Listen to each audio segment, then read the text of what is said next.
alasan dari baginda Rasul sallallahu alaihi wasallam kenapa kita harus mengantar makanan kepada keluarga si mayit.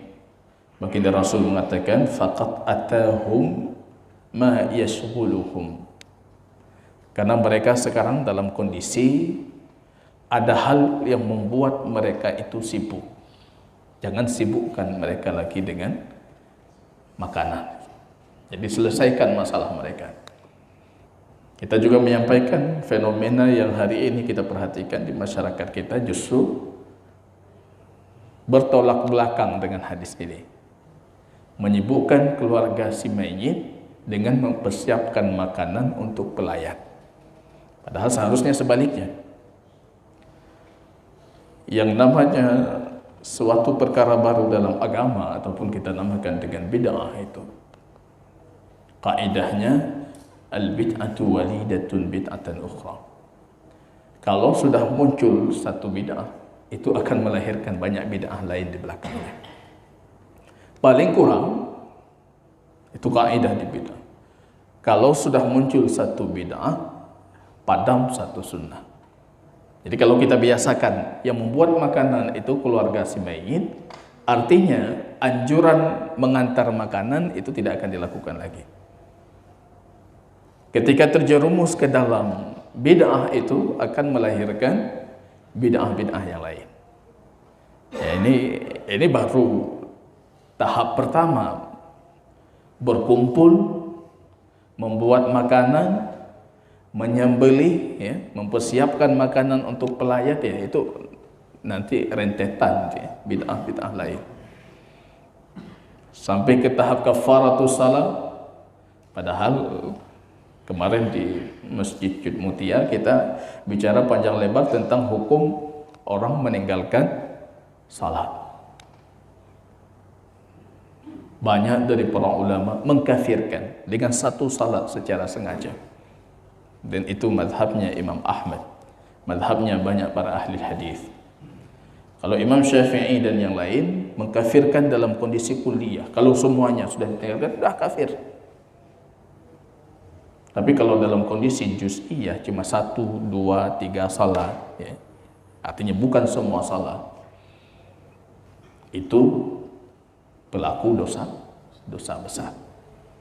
Namun mereka sepakat semua, mayoritas para ulama sepakat, tidak ada kafarah untuk salat melainkan taubat.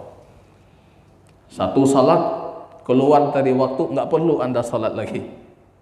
Nah, ini ada sebagian barangkali dah keluar waktu tetap salat ya, daripada hana. Ada nggak sah, salatnya nggak sah. Salat itu sudah ada miqatnya, ada waktunya. Hanapu daripada hana, itu tidak sah. Taubat, istighfar, taubat itu dosa besar. Jadi jangan bermudah-mudahan. Karena kalau daripada hana, tinggal ulang lo, daripada hana lo, daripada hana lo. Tidak ada. Salat itu tidak ada kafarah melainkan taubat. Apalagi dengan beras, itu sama sekali tidak diterima oleh para ulama. Satu pandangan yang sangat lemah dalam madhab Syafi'i. Makhraj itu artinya satu pandangan dari ulama-ulama madhab. Disebutkan Imam Subki yang melihat demikian, atau yang berpendapat demikian, tapi itu marjuh dalam madhab. Tidak kuat dalam madhab. Dalam madhab Syafi'i tidak kuat.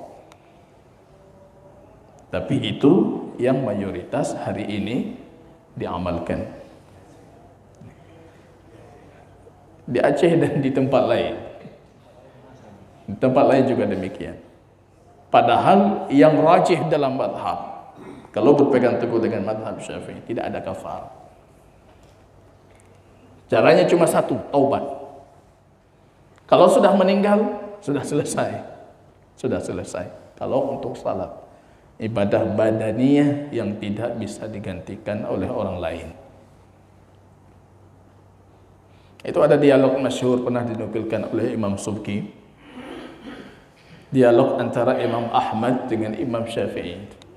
Kalau Imam Ahmad satu salat saja kafir dia. Kemarin di kajian kita di Jud Mutia kita mengatakan ini lebih kuat secara dalil. Banyak sekali hadis baginda Rasul. Pernyataan para sahabat, lebih dari 17 para sahabat itu berpendapat meninggalkan salat karena malas, sengaja, atau karena kelalaian, itu kafir. Diminta bertobat, kalau tidak bertobat, dia dibunuh dalam kondisi murtad. Itu madhab yang lebih kuat dengan hadis-hadis baginda Rasul. Banyak sekali hadis itu. Kalau tidak menjerumuskan kita untuk mentakwil, menafsirkan hadis itu dengan tafsiran yang tidak diinginkan oleh lafaz hadis itu sendiri. Al-faslu bainana wa bainal kufr as-salat. Yang membedakan kita dengan kekafiran itu salat, kata baginda Rasul. Faman tarakaha faqad kafar. Siapa yang meninggalkannya dia sudah kafir. Imam Ahmad itu pernah dialog. Ini Imam Subki ingin merajihkan pandangan Imam Asy-Syafi'i yang mengatakan meninggalkan salat itu dosa besar, tidak menjerumuskan kepada kekafiran.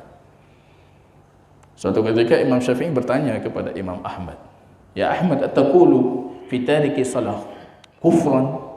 Kamu mengatakan orang meninggalkan salat itu kafir? Naam, kata Imam Ahmad, iya, demikian.